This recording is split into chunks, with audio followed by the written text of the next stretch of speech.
অন্যান্য দিনের মতো আজও বেরিয়েছিলাম পথে প্রান্তরে। বিশ্রামের জন্য খোলা এক মাঠে চলে এলাম।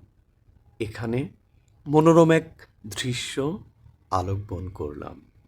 মাদ্রাসা, বিশ্ববিদ্যালয় এবং স্কুল, তিন বাগানের শিশু কিশোরেরা একই মাঠে খেলা করছে।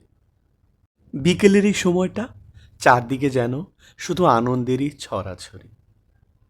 আমাদের মতো অনেকে দর্শক হয়ে এই দৃষ্টিনন্দন দৃশ্যগুলো উপভোগ করছে। জীবনের প্রতিটা বিষয় আমাদের অনেক কিছু শেখায়। এই যে ভিন্ন ভিন্ন পোশাক, ভিন্ন ভিন্ন বিদ্যাকাননের শিশু কিশোরেরা একই সাথে একই মাঠে খেলা করছে, অথচ কারো সঙ্গে কারো কোনো দ্বন্দ্ব নেই, ঝগড়া নেই। কত সুন্দর একটা পরিবেশ! এ থেকেও অনেক কিছু শেখার আছে।